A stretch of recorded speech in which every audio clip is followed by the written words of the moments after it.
Yeah, okay, no, it's worse than that. Do you remember what it was like when you were prepping for your colonoscopy? That is the level of diarrhea. When we say explosive, I hope you're ready.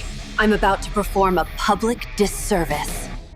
All right, here's an idea. If you're going to shrink government, let's try this suggestion. Maybe don't start by cutting the people whose entire job is making sure you don't get parasites from your delicious chicken Greek salad. Because I guess that's where we are now. America is dealing with another outbreak of Cyclospora, yes. This is a parasite that is absolutely hilarious in its presentation. Long-lasting bouts of illness. They invade the intestine, causing diarrhea, which can be watery, cause abdominal cramps, and may last for several weeks. Enough bathroom trips to qualify as a new part-time job. And here's the problem. We still don't really know exactly what the source of this contamination was. I mean, I get it. Outbreaks are going to happen. It's virtually impossible to guarantee perfect food safety. It's not realistic. But here's where things become political. And I'm not just saying this because the CEO of Taylor Farms is a political mega donor to both parties, and Taylor Farms has been cited 40 times for safety violations in the past 2 years. That's not why I'm bringing this up. I am bringing it up because the United States has spent decades of time and billions of dollars to build, honestly, a pretty sophisticated system that detects outbreaks and traces contamination and inspects farms and coordinates with state health departments and pulls dangerous products off that shelf. All that shit. None of it is glamorous. I get it. Nobody's ever going to win an election because the lettuce didn't poison anyone. But at the same time, that's what competent government is supposed to look like. You only notice it when it fails, right?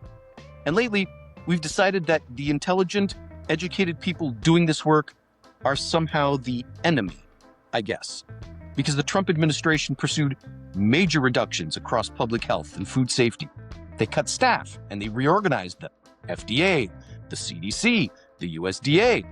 Officials, former public health leaders, they all warned these changes were going to slow outbreak investigations and reduce surveillance capacity and possibly be dangerous. So think about that for a moment. You slashed the investigators, you slashed the laboratories and the inspectors. You didn't eliminate foodborne illness. You eliminated our ability to figure out where the hell it came from. It's the equivalent of the government firing the fire department because there were too many houses catching fire. And then acting surprised when your fucking neighborhood burns down. It's not just food. Charles, have you heard about the blowfly screwworm? the what? The screwworm in Texas. The New World screwworm. It's a fly, and its larvae burrow into the living tissue of cattle, sometimes wildlife and pets, and occasionally humans. Oh. The worm burrows into your beef. Oh, God. Did Texas, you say Oklahoma, beef? You mean like actual beef, or like my beef, or what do you? your fucking beef braciole that you're making. Yes, cows that we eat. Oh. Oklahoma, Texas, all out there. This is big business, right? Cattle industry. So we spent decades and billions of dollars eliminating it. We eliminated the screwworm through what, by all accounts, is one of the most successful pest eradication programs in all of history. And then, well, we cut the program last year because, scientists are elitist, educated, liberal fags. So we cut the program. And now we have screwworm, worms. The screwworm is coming back, and the ranchers are understandably nervous. And the Department of Ag has had to increase surveillance and quarantine efforts and protections because all this shit, once this parasite becomes established, the damage to the cattle industry could be absolutely enormous, predictable, and frustrating because these aren't ideological issues, right? Parasites don't care about political party. Salmonella doesn't vote. Cyclospora doesn't watch Fox News or MSNBC. Government has an awful lot of functions that people can reasonably debate, right? What are some topics we can debate? I disagree with you on your policy on healthcare and education and taxes and foreign aid, blah, blah, blah, blah. Whatever, fine, argue all day. There are certain jobs that pretty much everyone expects the government to perform. Keep the airplanes from falling out of the sky. Keep the nuclear reactors from melting down. Keep the fucking screwworm out of my hamburger. Protect American agriculture. The most basic government functions. As the plumbing is to your house, this is the plumbing of civilization, right? Nobody thanks the plumber until you have a backup and suddenly there's shit in your bathtub. Now everybody's concerned about infrastructure, and that's the irony. See, some politicians, their campaigns, they work on the idea that government is broken, government never works, and then they get elected and they prove themselves right. Not because the government isn't capable, because they dismantled the parts of the government that actually worked.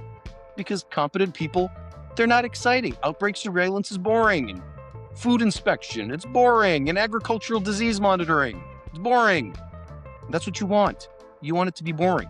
The best government programs are the ones that you never have to think about because they've quietly prevented the disastrous diarrhea from happening to you.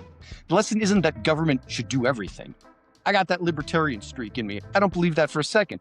But there are things that the government should do that only the government can do properly, like protecting food supply and protecting public health and protecting American agriculture. Because when nobody is watching, you're up against Mother Nature. And Mother Nature always bats last. Like, share, click subscribe, do all that shit. You said shit on purpose, didn't you? I got nervous for a minute there. I thought it was the raspberries, but I only exploded out my ass for like 2 days. So I don't think it was that. All right, so get this. My sister caught this.